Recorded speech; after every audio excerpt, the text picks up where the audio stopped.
Praise the lord. దేవునికి మహిమ కలుగును గాక. దేవుడు మనలను దీవించును గాక. ప్రేమైనటువంటి దేవుని బిడ్డలారా, కొంతసేపు దేవుని వాక్యాన్ని ధ్యానం చేద్దాం. ఈరోజు మనము ధ్యానం చేసేటువంటి అంశము ఏలా అల్ప విశ్వాసము, ఏలా సందేహించితివి. ఈ మాటలు మనం చదువుకునేది మత్తయి సువార్తలో 14వ అధ్యాయంలో మనం వింటూ ఉన్నాం కదా. అక్కడ పేతురు గారు నీటిపై నడిచినటువంటి సందర్భంలో దేవుడు మాట్లాడినటువంటి చక్కటి మాటలవి. ఒకసారి వాక్యం తీసుకుందాము. మత్తయి సువార్త 14వ అధ్యాయము 30వ వచనం నుంచి మనం విందాం. కానీ ఆ పెరుగాలికి భయపడెను, నీటిలో మునిగిపోవచ్చు, ప్రభు నన్ను రక్షింపుము అని కేకలు వేయసాగెను. వెంటనే ప్రభువు చేయి చాచి పట్టుకొని, అల్ప విశ్వాసి, నీవేళ సందేహించితివి అనెను. ఇక్కడ ఈ సన్నివేశంలో మనకందరికీ తెలుసు, పేతురు గారు నీటిపైన నడుచుచు యేసయ్యను చేరేటువంటి క్రమంలో మునిగిపోతూ, ప్రభు నన్ను రక్షించయ్యా, నన్ను కాపాడయ్యా అడిగినప్పుడు యేసయ్య చెప్పినటువంటి మాట అల్ప విశ్వాసి, ఎలా సందేహించితివి అని ఒక మాటను యేసయ్య ఉపయోగించారు. మనకందరికీ తెలిసినట్లుగా విశ్వాసము అంటే హెబ్రీయులకు రాయబడినటువంటి లేఖలో 11వ అధ్యాయంలో 1వ వచనమే మనతో మాట్లాడుతుంది. విశ్వాసము అనగా మనము నిరీక్షించే విషయముల యందు నిస్సందేహముగా ఉండుట, మనము చూడజాలని విషయములను గురించి నిశ్చయముగా ఉండుటయే విశ్వాసము. ఈ మాటల్లో యేసయ్య ఏం చెప్తున్నాడు? నీవు చూడజాలనటువంటి విషయములను గురించి నీవు నిస్సందేహంగా ఉండాలంట, నిబ్బరముగా ఉండాలి, నిశ్చయత కలిగి ఉండుటయే విశ్వాసము అని యేసయ్య మనతో చెప్తున్నాడు. ఈ మాటలకి అర్థము కొన్ని విషయాలను ఈ రోజున మనం చూడలేకపోవచ్చు, కొన్ని రోజుల తర్వాత చూడొచ్చు, కొన్ని సంవత్సరాలు పట్టొచ్చు, ఒకవేళ ఈ ప్రాణము ఉండగా చూచి ఉండేటువంటి అవకాశం కూడా ఉండకపోవచ్చు. అయినప్పటికీ కూడా ఇది తప్పక జరుగును అని విశ్వసించగలుగుటే గొప్ప విషయము. ఇలాగనే దేవుడు అబ్రహాం గారితో, ఇదిగో అబ్రహామా, నీ సంతతిని నేను ఎలాగున దీవిస్తానో చూడు అని చెప్పేసి అని ఆకాశం వైపు చూపించి, నక్షత్రంలో లెక్క పెట్టగలిగిన లెక్కపెట్టుము, ఇలాగున నీ సంతతి నేను వృద్ధి చేస్తానని దేవుడు మాటిచ్చారు. అటు తర్వాత సముద్ర తీరమందు ఇసుక రేణువులను చూచి లెక్క పెట్టగలిగిన లెక్కపెట్టుము, ఇలాగున నీ సంతతిని నేను వృద్ధి చేస్తాను, విస్తరిస్తానని దేవుడు మాట ఇచ్చారండి. మాట ఇచ్చినటువంటి దేవుడు ఈ వాగ్దానాన్ని అబ్రహాం గారు విశ్వాసములో, ఆత్మలో ముందుగానే చూశారంట. దేవుడు మనందరితో కూడా వాగ్దానములను ఇచ్చి ఉన్నాడు. ఆయన తప్పక వాగ్దానములను నెరవేర్చేటువంటి వాడు, వాగ్దాన పరిపూర్ణుడు, మనం ఆరాధించే దేవుడు యేసయ్య. అటువంటి వాగ్దానముల గురించి నీవు నిశ్చయముగా ఉండాలి, నిబ్బరత కలిగి ఉండాలి, నిస్సందేహముగా ఉండాలి. నిజముగా మన జీవితంలో దేవుని వాక్యము ప్రకారముగా, దేవుని మహిమ ప్రకారముగా, ఆయన శక్తి ప్రకారముగా చేసినటువంటి అనేకమైనటువంటి అద్భుత ఆశ్చర్య కార్యముల ప్రకారముగా నీవు నీ మనసులో, ఓ విశ్వాసి, నిస్సందేహముగా ఉన్నావా? నీ మనసులో నిబ్బరముగా ఉన్నావా? ఇంకను నీలో సందేహాలు ఇంకా మిగులున్నాయా? దేనిని బట్టి సందేహం? దేనిని బట్టి అల్ప విశ్వాసం? ఈ అల్ప విశ్వాసం అనేటువంటిది ఎలా ఉంటుందో ఒకసారి ఆలోచన చేద్దామండి. విశ్వాసం అంటే దేవుడు ఎలా అంటున్నాడు? నీవు చూడజాలని విషయముల గురించి నిస్సందేహముగా ఉండుటయే విశ్వాసముగా పరిగణింపబడింది. మరి అల్ప విశ్వాసం అంటే అది ఎలా ఉంటుంది? ఉదాహరణకి ఈరోజు మనం ఉన్నటువంటి ఆ మాటలలో పేతురు గారి జీవితంలో ఏమొచ్చింది? సందేహము. సందేహము ఎక్కడైతే వచ్చిందో వెంటనే అల్ప విశ్వాసం ఏలుబడి చేసింది. దేనిని బట్టి సందేహము తెలుసా అండి? ఇది జరిగిద్దో జరగదో. ఇది కూడా జరిగిద్దా, ఇది జరిగే అవకాశము ఉన్నదా అనేటువంటి ఆలోచన మనకెప్పుడైతే మనసులో మెదిలిద్దో, మెదిలిన వెంటనే మనలో అల్ప విశ్వాసం మొదలైంది. అల్ప విశ్వాసం అనేటువంటిది ఎంత చెడ్డది అనంటే మన జీవితాన్ని సర్వనాశనం చేయగలిగేటువంటిది అల్ప విశ్వాసమే. ఈ అల్ప విశ్వాసం ఉన్నటువంటి వాడు అటుగాడు ఇటు కాకుండా పోతాడు. వాక్యము మనందరితో స్పష్టంగా మాట్లాడేటువంటిది ఏంటి అంటే, నీవు అనగా ఓ విశ్వాసి ఎలా ఉండాలి అయితే వెచ్చగా ఉండు, లేకపోతే కంప్లీట్గా చల్లగానే ఉండు, అంతేకాని నులివెచ్చగా ఎప్పటికీ ఉండకూడదని వాక్యము మనతో మాట్లాడుతుంది. అయితే నీవు ఆత్మ సంబంధిగా బ్రతుకు, లేదా శరీర సంబంధిగా బ్రతుకు, లేదా వెలుగు సంబంధిగా బ్రతుకు, లేదా చీకటి సంబంధిగా బ్రతుకు, అంతేకాని ఒక గంట యేసయ్యని, మరొక గంట లోకమని, ఒక గంట ఆత్మని, మరొక గంట శరీరమని, ఒక గంట వెలుగని, ఒక గంట చీకటి అన్నట్లుగా మనము ఎన్నటికీ ఉండకూడదు. నేటి సమాజంలో, నేటి విశ్వాస జీవితంలో కోకొల్లలుగా ఇలాగున పగటికిని రాత్రికి చెందినటువంటి జీవితాలుగా అనేక మంది విశ్వాసులు ఇంకను అల్ప విశ్వాసులుగానే జీవించున్నారు. అటు పరిపూర్ణముగా యేసయ్యకు చెందిన వారం కాదు, అలా అని చెప్పి ఇటు పరిపూర్ణముగా లోకమునకు చెందిన వారము కాము. అటు పరిపూర్ణముగా యేసయ్య పైన ఆధారపడిన వారము కాము, ఇటు లోకము పైన పరిపూర్ణముగా ఆధారపడిన వారము కాము. కొంతసేపు క్రీస్తు అంటున్నాము, మరికొంతసేపు లోకం అంటున్నాం. కొంతసేపు యేసయ్య చూసుకుంటాడు అంటాం, మరికొంతసేపు కష్టపడాలి కదా, బ్రతకాలి కదా, ఏదో ఒకటి చేయాలి కదా అని రెండు మాటలు మనమే మాట్లాడతామండి. ఈనాటి వాక్యంలో మనం విన్నట్లుగా పేతురు గారు ఆశపడినటువంటి ప్రాణం ఎలాగో ఆశపడింది. ఇదిగో యేసయ్య నీటిపైన నడుచున్నాడని చూచి పేతురు గారికి కలిగినటువంటి ఒక గొప్ప ఆశ. ఏంటి ఆశ? అయ్యా నీవే అయితే నేను కూడా నీటి మీద నడవగలిగినట్లుగా నాకు శక్తి ప్రసాదించు, నేను కూడా నీటి మీద నడవగలుగుటకు నువ్వు ఆజ్ఞాపించు అని ఆశపడినటువంటి ప్రాణం అది. అప్పుడు యేసయ్యమన్నాడు చాలా చక్కగా, రా నడు, నీటి మీద నడుచుకుంటూ రా అని చెప్పేసి అని యేసయ్య కూడా పేతురు గారిని ఆహ్వానించారండి. ఇక్కడ జరిగినటువంటి మహా గొప్ప అద్భుతం ఏంటి అంటే, పేతురు గారు యేసయ్యను చూస్తున్నంత క్రమంలో ఆయన ఎక్కడ నడుస్తున్నాడు కూడా ఆయనకు తెలియనట్లుగా నీటిపైన చక్కగా నడుచుకుంటూ వెళుతున్నాడు. నీటిపైన నడక సాధ్యమేనా? ఒక మనిషి నీటిపైన నడవగలడా? తప్పక నడుస్తాడు. ఎప్పుడో తెలుసా అండి?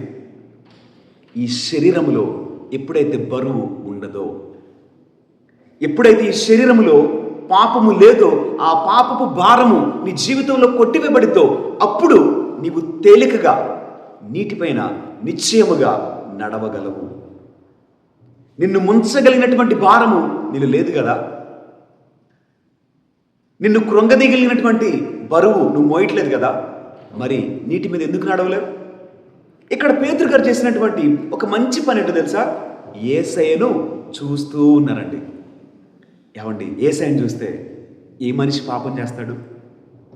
యేసయ్యను చూస్తూ ఉంటే ఏ మనిషికి శరీరము, శరీర ఆశలు, లోకము, లోకాశలు గుర్తొస్తాయి? బైబిల్ గ్రంథంలో అనేక మంది భక్తులు ఇలాగుననే శరీరాన్ని, లోకాన్ని జయించగలుగుటకు ఇదే ఒక గొప్ప ఉపకరణం. ఆ ఉపకరణం పేరు యేసయ్యను చూచుట. అంతే. నువ్వు యేసయ్య వైపు దృష్టి పెట్టగలిగితే చాలు, ఇక నిన్ను ఆయన ప్రేమ నుంచి దూరపరచగలిగిన మనుష్యుడు ఎప్పటికీ ఎవరును ఉండరంతే. మరి నీ ప్రయాణంలో యేసయ్య వైపే చూస్తున్నావా? యేసయ్య పైనే ఆనుకుంటూ ఉన్నావా? నీలో బరువు తీసివేయబడి తేలికగా మార్చబడతావు. నీలో ఇక ఎంత మాత్రము ఆందోళన ఉండదు, నీలో ఎంత మాత్రము భయం ఉండదు, నీలో ఎంత మాత్రము లోకాన్ని బట్టి, బ్రతుకుటని బట్టి, కుటుంబాన్ని బట్టి నీకు చీకు చింత ఉండదు. యేసయ్యను చూడగలిగితే, ఆయనను చూస్తూ నీవు నడవగలిగితే మనిషిలో పాపం ఎక్కడా? మనిషిలో వేదన ఎక్కడా? మనిషిలో శోధన ఎక్కడ? బలహీనతలేవి? ఏ మనిషి మనల్ని బలహీనులుగా మార్చగలడు? ఈ మార్చే అవకాశం లేదు కదా. కారణము నీవు ఆయన వైపు దృష్టి ఉంచున్నావు కాబట్టి, ఆయనను చూస్తూ నీ ప్రయాణాన్ని సాగిస్తున్నావు కాబట్టి నీవు పడిపో అవకాశము లేదు. పడిపోగలిగినటువంటి పరిస్థితులు ఎన్నైనా రాని నీవు ఎప్పటికీ పడిపోవు. ఒకే ఒక కారణము, నీవు ఆయనను చూస్తూ ఉన్నావు కాబట్టి. అయితే పేతురు గారు నడిచేటువంటి క్రమంలో మరలా ఆయనకు ఒక సందేహం వచ్చేసింది. ఏంటి సందేహం? సందేహం రావడానికి గల కారణాలు ఏంటి? అలల అలజడి, గాలి పెనుగాలుల శబ్దం, ఉవ్వెత్తున ఎగిసిపడినటువంటి అలలు. దృష్టి మరలిన వెంటనే మనిషి మునిగిపోయాడండి. మునిగిపోవటానికి కారణం ఏంటి?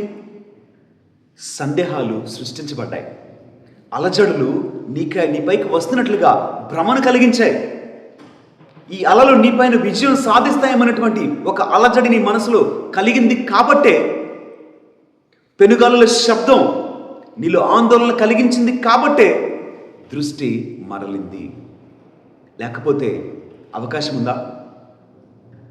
ఇవి నన్నేమి చేయలేవు అని గనక నీవు మాట్లాడగలిగి ఉన్నట్లయితే, నీవు ఆ సందేహాన్ని రానివ్వకుండా ఉన్నట్లయితే అల్పవిశ్వాసిగా ఎలా మార్చబడతావు? ఇక్కడ పేతురు గారు నడిచేటువంటి క్రమంలో మనిషిగా మరలా భయం, పెనుగాలుల శబ్దం, భీకర శబ్దం, అలజడి, అలల యొక్క తాకిడి పేతురు గారికి ఒక సందేహాన్ని కలిగించి, ఏంటి సందేహము? మునిగిపోతానేమో. అక్కడ మొదలైంది అల్ప విశ్వాసం. ప్రియమైనటువంటి దేవుని బిడ్డలారా, మన జీవితంలో కూడా మనం ఊహించినటువంటి కార్యాలు జరిగినప్పుడు, మనము సిద్ధపడక ఉన్నటువంటి క్రమంలో మన పైకి వచ్చినటువంటి ఈ అలల వలన, పెనుగాలుల వలన మనము భయము చెందేటువంటి అవకాశము లేకపోనే లేదు. అయితే ఈ భయము, ఈ సందేహము మనలో అల్ప విశ్వాసాన్ని ఎన్నటికీ కలిగించకూడదు. కారణం ఏంటి? మనకు వెనుకగా, మనకు ముందుగా అనేక అద్భుత ఆశ్చర్యకార్యములు ఆయన జరిగించి ఉన్నాడు, జరిగించుచునే ఉన్నాడు. ఎర్ర సముద్రాన్ని పాయలుగా చేసినటువంటి దేవుడు యేసయ్య కాదా? ఎడారిలో బండ నుండి నీటినిచ్చింది ఆయన కాదా? 40 సంవత్సరముల పాటు తన ప్రజలను పోషించింది ఆయన కాదా? అగ్నిస్తంభము, మేఘస్తంభము ఆయన కాదా? యుద్ధములు జరిగించి విజయములను ఇచ్చింది ఆయన కాదా? ఎండిపోయినటువంటి ఎముకలను మహాసైన్యముగా మార్చినది ఆయన కాదా? చనిపోయినటువంటి వారిని సైతము మరలా జీవముతో లేపినది ఆయన కాదా? ఇవన్నీ చేసింది ఆయనే. ఊహకందనటువంటి కార్యములు జరిగించువాడు కూడా ఆయనే. మరి ఆయనే ఉండగా మనకేలా అల్ప విశ్వాసం? ఈ అల్ప విశ్వాసము అటు విశ్వాసం లేదని కాదు, ఇటు విశ్వాసము ఉన్నది అని కాదు. సందేహించబడినటువంటి పరిస్థితిలో కలిగేటువంటి ఒక ప్రశ్నది అల్ప విశ్వాసం అనంటే. బైబిల్ గ్రంథంలో మనం చదువుకున్నట్లయితే మత్తయి సువార్తలో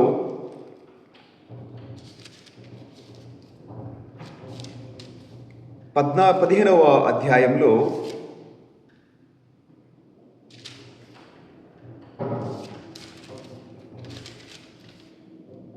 17వ అధ్యాయంలో మనం అక్కడ వింటూ ఉన్నాము.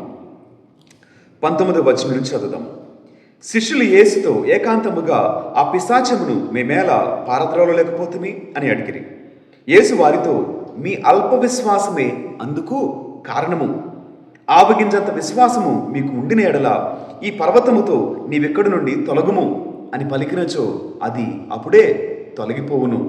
మీకు అసాధ్యమైనది ఏది ఉండదని మీతో ఒక్కాణించున్నాను అని యేసయ్య చెప్పారండి. ప్రియమైనటువంటి దేవుని బిడ్డలారా, ఇక్కడ యేసయ్య శిష్యులు ఒక పిశాచమును పారద్రోలుటలో విఫలమైనప్పుడు యేసయ్య ఏం చెప్పారు? దానికి కారణము మీలో ఉన్నటువంటి అల్ప విశ్వాసము. ఏంటి అల్ప విశ్వాసము? దేనిని బట్టి? ఇదిగో అపవాది మాకంటే శక్తి కలిగిన వాడేమో, అతడు గొప్పవాడేమో, బలవంతుడేమో, మేము ఎదిరించలేమో అనేటువంటి ఒక సందేహమే అల్ప విశ్వాసం. మనందరి జీవితాలు ఎరిగినటువంటి దేవుడు మనతో చెప్తున్నాడు కదా, ఆవగింజంత విశ్వాసం నీకుంటే చాలయ్యా, నీవు చెప్పినట్లుగా ఈ పర్వతం నీ మాట వినింది అని యేసయ్య తన శిష్యులతోటి మాట్లాడుతున్నాడండి. మరి అల్ప విశ్వాసములో నీవు పడకుండా విశ్వాసములో నీవు స్థిరముగా సిరునిగా ఉండుటకు నీవు చేయవలసింది ఏంటో తెలుసా? అదే వాక్యంలో మత్తయి సువార్త 17వ అధ్యాయము 21వ వచనం నుంచి మనం చదివినట్లయితే అక్కడ ఆయన యేసయ్య చెప్తున్నారు కదా, అయినను ఇట్టి దానిని ప్రార్థనతోనూ ఉపవాసముతోనూ తప్ప మరి ఏ విధముగాను వెడలగొట్టుట శక్యము కాదు అని పలికారండి. ప్రార్థన వలన ఒక మనిషి విశ్వాసములో స్థిరపడగలుగుటకు, సిరునిగా మార్చబడగలుగుటకు అవకాశము ఉన్నది. నిశ్చయముగా అవకాశము ఉన్నది. యేసయ్య సైతము వేకువజామున కొండ ఎక్కి ప్రార్థన చేస్తున్నాడు కదా. ఎందుకు యేసయ్య కొండ ఎక్కాడు? అక్కడ ఏ అనుభవాన్ని పొందుకున్నాడు ఆయన? కొండ ఎక్కుటలో ఎన్నో ఉన్నతమైనటువంటి అనుభవాలు దాచబడి ఉన్నాయి. ఈ అనుభవాలు మనందరికి కూడా తెలిసినటువంటివే. మోషే గారు కొండ ఎక్కుట వలన దేవుని యొక్క ఘనమైనటువంటి నామము బయలుపరచబడింది. అబ్రహాము గారు కొండ ఎక్కుట వలన అక్కడ తన కుమారుణ్ణి దేవునికి బలిగా అర్పించడం వలన అక్కడ బలిగా దేవుడు అక్కడ ఒక గొర్రె పిల్లను దేవుడు అక్కడ సమకూర్చాడు. యేసయ్య కొండ పైన తన యొక్క శరీరమును, రక్తమును మనందరి కొరకు ప్రాణముగా అర్పించి ఆయన ఈ లోకమును విడిచిపెట్టారు. యేసుక్రీస్తు వారు మరలా కొండపైనే దివ్యరూపధారణను దాల్చి మనందరికి కూడా మాతృకగా ఉన్నారు. మరి ఇన్ని విధములుగా కొండపైన ఎంత గొప్ప అనుభవాలు దాచబడి ఉన్నాయి కదా. కొండ యేసయ్య మనకు ఎలాగో చూపించినారంటే ప్రార్థనా స్థలముగా. ఆ ప్రార్థనలో నీవు పొందేటువంటి అనుభవాలు ఎన్నడును మునిగిపోనివ్వగా, ఎన్నడును పడిపోనివ్వక, నిన్ను విశ్వాసములో స్థిరపరిచి బలపరిచి నిన్ను సిరునిగా మార్చగలుగునందులకు ప్రార్థనే మార్గమని యేసయ్య మనతో మాట్లాడుతుండగా, ప్రియమైనటువంటి విశ్వాసులరా, ఆత్మ పరిశీలన చేసుకుందాం. ఎలాంటి విషయములలో మనము సందేహించి అల్ప విశ్వాసముగా మార్చబడుతున్నామో యేసయ్య మనల్ని అడుగుతున్నాడు.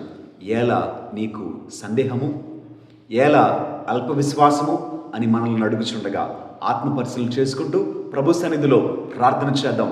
విశ్వాసములు బలపరచమని, విశ్వాసములు బలవంతులను చేయమని, విశ్వాసములో మనలను ఎరుక గోడలు కూల్చగలిగినట్లుగా ప్రార్థన బలము మనకు దయచేయమని మన దేవునికి ప్రార్థన చేద్దాం.